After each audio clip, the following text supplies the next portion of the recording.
Tamil Nadu CM Vijay చెన్నైలో మాజీ CM Stalin ను మర్యాదపూర్వకంగా కలిశారు.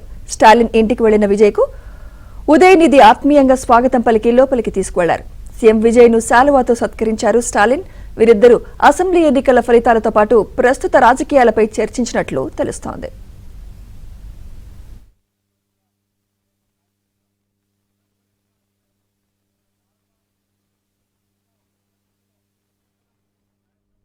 ఇదే అంశంపై మరింత సమాచారం మా ప్రతినిధి సిరి అందిస్తారు. సిరి,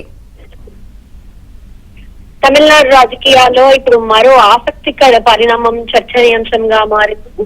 ముఖ్యమంత్రి ప్రమాణ స్వీకారం చేసిన తర్వాత ఈ రోజు మొదటిసారి అసెంబ్లీలో అడుగుపెట్టిన తర్వాత టీవీకి అధినేత విజయ్ మాజీ ముఖ్యమంత్రి అయిన డిఎంకే అధ్యక్షుడు ఎంకే స్టాలిన్ ని కలవడం ఇటు రాజకీయ వర్గాల్లో అయితే హాట్ టాపిక్ గా మారింది.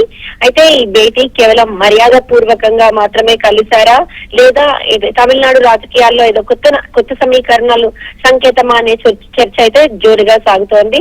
విజయ్ తో పాటుగా ముఖ్య నేతలు ఆనంద్, అలాగే మరికొంతమంది సీనియర్ నేతలు కనిపించారు. ఇక స్టాలిన్ తో పాటుగా డిసిఎం ఒక మాజీ డిప్యూటీ సీఎం, అలాగే ప్రస్తుత ప్రతిపక్ష నేత ఉదయనిధి స్టాలిన్ కూడా కనిపించారు. విజయ్ ని స్టాలిన్ సాదరంగా ఆహ్వానించి షాల్వతో కూడా ఆయనని కంగ్రాచులేట్ చేయడం జరిగింది. 2026 అసెంబ్లీ ఎన్నికల్లో అయితే పెద్ద పార్టీగా అవతరించినప్పటికీ విజయ్ కి డిఎంకే అలీడ్ పార్టీస్ యొక్క సపోర్ట్ అవసరమైంది. అయితే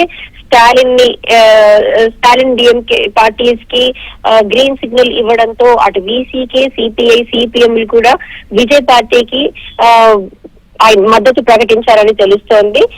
ప్రభుత్వ ఏర్పాటు ప్రక్రియలో అయితే ఎంతో ఉత్కంఠ నెలకొన్నప్పుడు ఈ వీసీకే, సిపిఐ, సిపిఎం కూడా స్టాలిన్ ని కలవడము, స్టాలిన్ కూడా తాము హుందాగా ప్రతిపక్ష హోదాలో ఉండి ప్రభుత్వం ఏర్పాటు చేసేందుకు కూడా కోఆపరేట్ చేస్తాము అని చెప్పడం అయితే ఎంతో మర్యాద పూర్వకంగా అనిపించింది. దీనికి కారణంగానే మొదటి రోజు ఈ రోజు అసెంబ్లీ పూర్తయిన వెంటనే ఫస్ట్ టైం మాజీ సీఎం ని కలిసేందుకు మర్యాద పూర్వకంగా ఆయనని కలిసి ఆశీర్వాదం పొందేందుకు విజయ్ వచ్చినట్టు తెలుస్తుంది. అంతేకాదు డిఎంకే అలీడ్ పార్టీస్ కూడా అటు విజయ్ పార్టీకి మద్దతు ప్రకటించడంతో విజయ్ కూడా ఇదే విషయంపై అయితే ఎంతో సంతోషంగా ఉన్నట్టు తెలుస్తోంది. బయట నుంచి IUML, CPI, CPM external support VCK మద్దతు ప్రకటించాయి. అయితే అధికారంలో భాగస్వామ్యం కాకుండా ప్రతిపక్ష పాత్రలోనే కొనసాగిస్తామని ఇప్పటికే స్టాలిన్ కూడా స్పష్టం చేసింది.